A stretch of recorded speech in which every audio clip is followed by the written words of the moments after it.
Hello. અલા હું શું કહું છું, હા હું છે. પેલા ચંદુભાઈની વાઈફ ભાગી ગઈ 3 દિવસ પહેલા, હા એની પોલીસ કમ્પ્લેન FIR તમે કરી આયા? એટલે હું એકલો નતો ગયો. તો એ ચંદનનો ખાસ એક ફ્રેન્ડ છે, એ અને હું અમે બંને ગયેલા એમ. પણ કોકની વાઈફ ખોવાઈ ગઈ હોય કે ભાગી ગઈ હોય એની FIR તમારે કરાવવાની?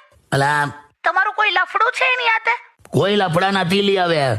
3 દિવસથી ચંદન એના ઘરમાં પાર્ટી કરે છે, જલસા કરે છે. એ મારાથી સહન નહીં થતું. હલા જો જો જો કેવા છે, સાંભળે છે ને પહેલું? હા હા કાકી સાંભળો છો. કોઈને પરફેક્ટ હસબન્ડ મળતો જ નથી.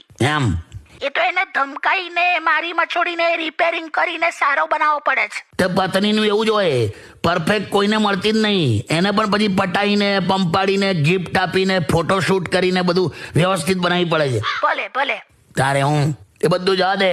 હા. તને આખી આ FIR ને આ બધી વાત કરી કોણે? તો કે ઓહ, આ તો સ્ત્રીઓમાં આર્ટ હોય છે, આર્ટ. એમ બધું ખબર પડી જાય છે. આવી આર્ટ તમારી પાસે? ના ભાઈ, અમે કોમર્સ લીધેલું ને એટલે નહીં આ આર્ટમાં મારી પાસે. મૂકી દે, શું? મૂકી દે, જાણી યાર. હટ હટ. હટ. હેલો. અલા હું શું કહું છું, હા હું છે.